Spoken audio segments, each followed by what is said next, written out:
Those were the first two verses of an Lonnie Johnson instrumental. Well, an instrumental I pieced together of several Lonnie Johnson songs.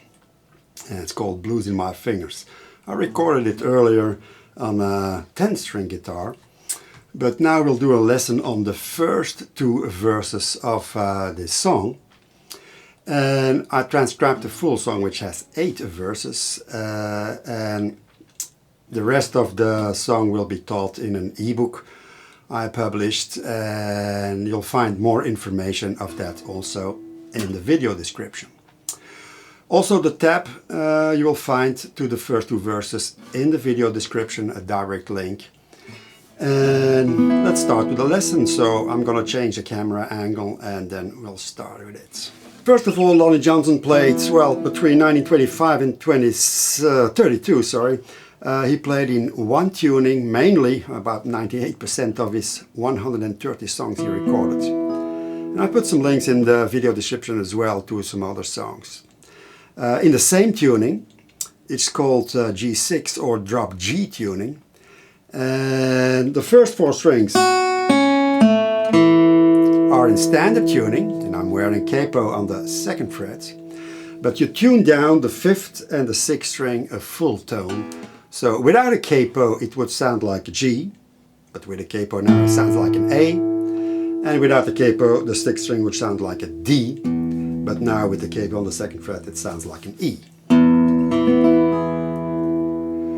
So, well, also it may be important to say why I think that Lonnie Johnson's material is, well, important enough to learn. First of all, this is no beginner's video. You should be able to play with a monotonic bass and with an alternating bass. And usually if you are able to do that, you will play monotonic like this.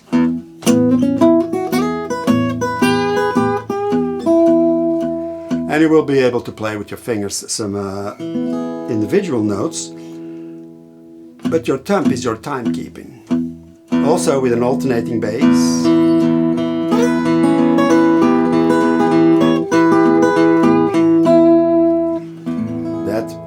Alternating bass keeps time. But in Lonnie Johnson's playing, he uses both systems, but also often no bass at all, or just sporadically. So it's a very good exercise to learn his material, to learn how to keep time.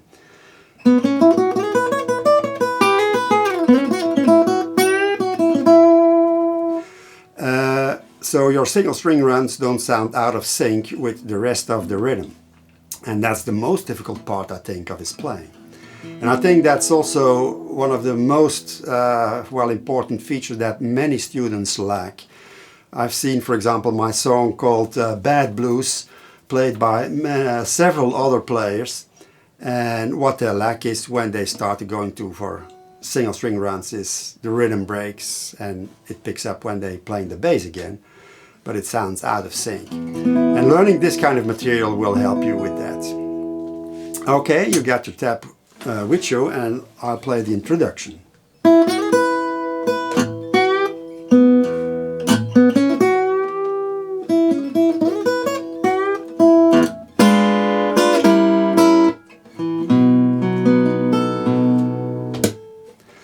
Okay, what you should also take care, when he plays single string runs, he does that without playing chords. So, for example, you could remain your finger on the 7th fret, but he doesn't do that. He lifts it and then plays the 1st string solo. And then you have those bass well, runs or sporadically played, and they are very important to indicate the rhythm, to fill up the holes. And in the introduction there are only 4 basses, but if I play it without it, which I will do now, you will hear the difference that there's something lacking.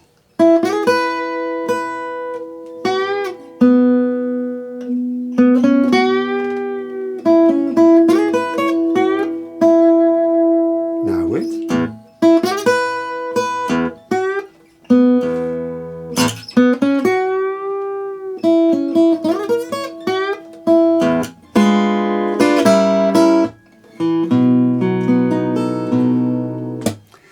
So in the fourth bar he uses one of his most favorite chords, a diminished chord.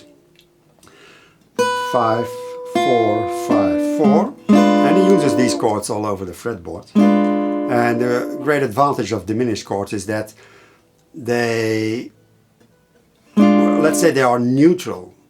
If you hear, for example, a 7th chord, you feel that something is following. It has to resolve into something. This is not the case with diminished chords. And he uses these often as a turnaround, like in this case.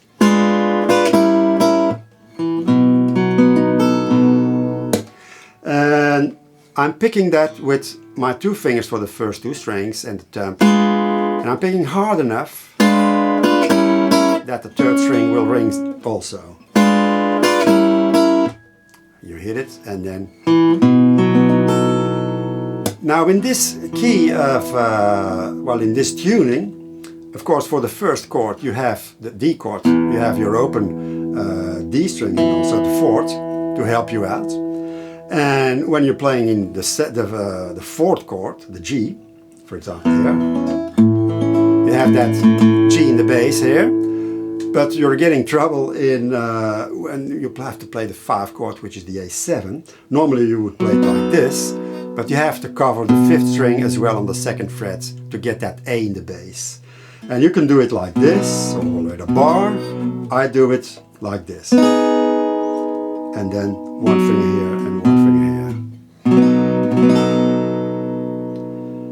Why I do that? Well, I don't know why. It feels comfortable for me, and that should be your rule also. Whatever is comfortable for you, do it, and as long as it does the job, it's okay. So we were at the end of the introduction. That arpeggio, and then a hit, and then we start with the first verse.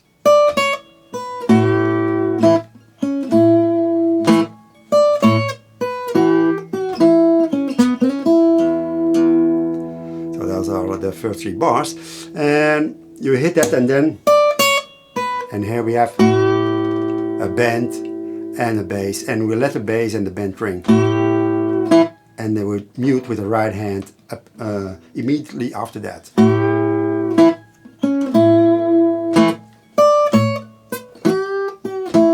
And the other basses are muted, like you can hear.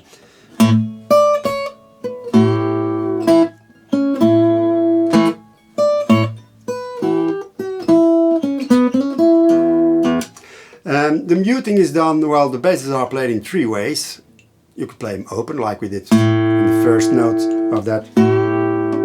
And then you can play them and then mute them with the right hand. That's the second possibility. Or mute when your hand is placed near the bridge. Like this, not like this.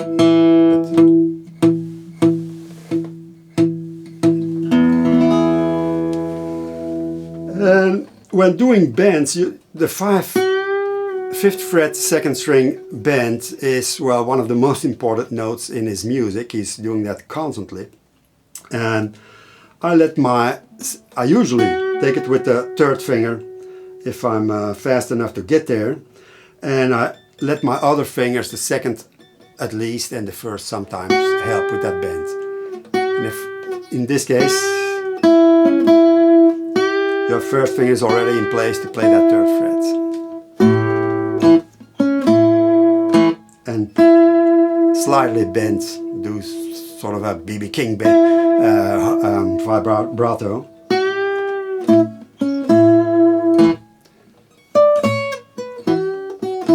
And here, I let the 2nd finger do the bend, because I'm not, well, fast enough to do that. Sometimes I do it. It's no really a set rule what you should do. I said as long as it gets the job done. Okay, the first 3 bars again of that 1st verse.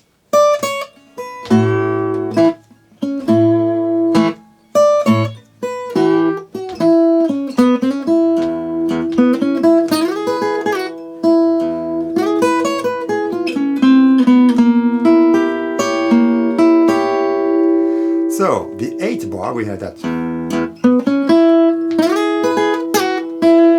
this note, that slide back. And then, quite ingenious this. And in the tab I wrote out above the numbers which fingers you should use to, which left hand fingers you should use. And I will do it very slowly so you can watch.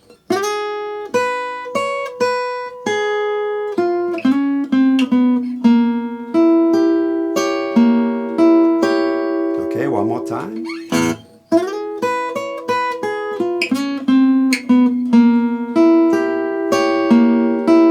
Again, that's diminished chord, 7, 6, 7, 6.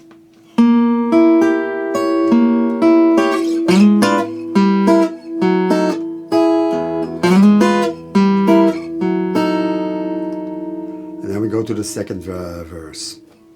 So I'll play the first verse one more time.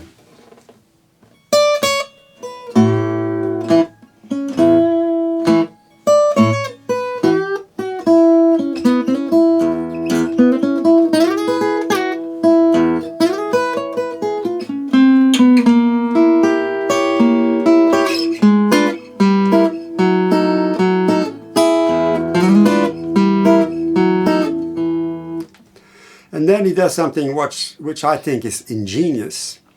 Normally at the end of the first verse you would go and then do something else, or you could do and go to the 5 chord, but he doesn't do that, he does this.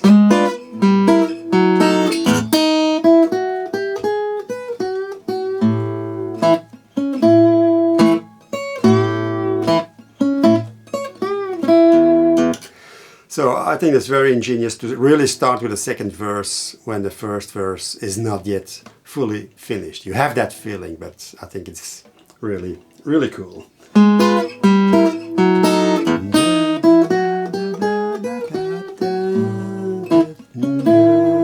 Many of his riffs you can sing them. There are little stories. It's just not some note bending and picking he does.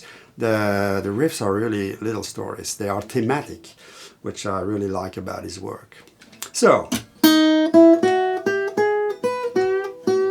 and here we start with the bass again.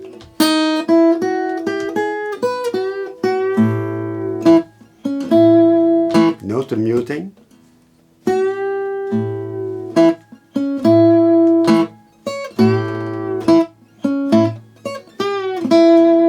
And here is something which he does also often, and which is, well, one of the most difficult things I think to do. At the 15 bar, the last beat, in slow motion he does. But those last 3 notes, he does it so fast that it sounds as one note almost. And I'm playing it with my second fingers, then again the second and the first and the second of the right hand.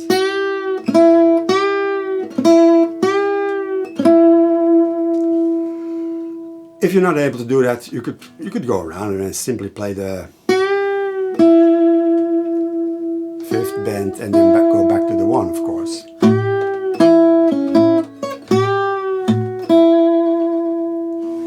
All right. Then we go to the next bar, the 16th.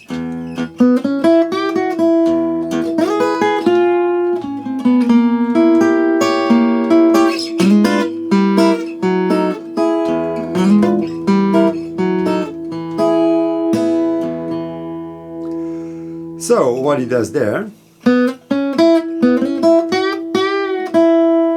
the 16th, and you notice those bass strings that pop up. Again, I played in context from the 15 bar.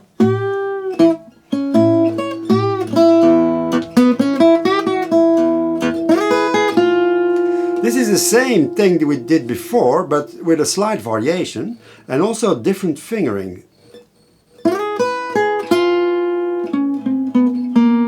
I wrote a fingering also in the tab.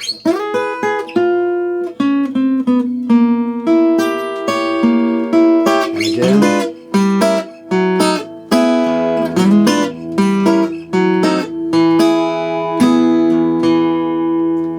So, those are the first two verses. What should I say more? I think, which is something that many people forget, if you really want to play music by an artist, you should listen to that artist often as you are, is it possible, because as they say, listening is half the battle. If you have those riffs in your head and listen to those songs, with Lonnie Johnson many things come back.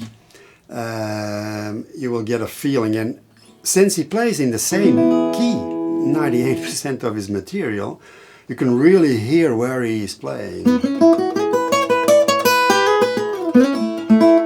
If he does, you know he's bending that 5th fret and going to the 3rd afterwards. So a lot of his music is easily recognizable once you get the hang of it. Okay, so if you want to learn the rest of the tune, I guess you will have to buy my ebook, which is only €7.50, which is about $8.50 now, for 2 songs, completely tapped out and with video lessons. What more could you wish? Okay, have fun with it.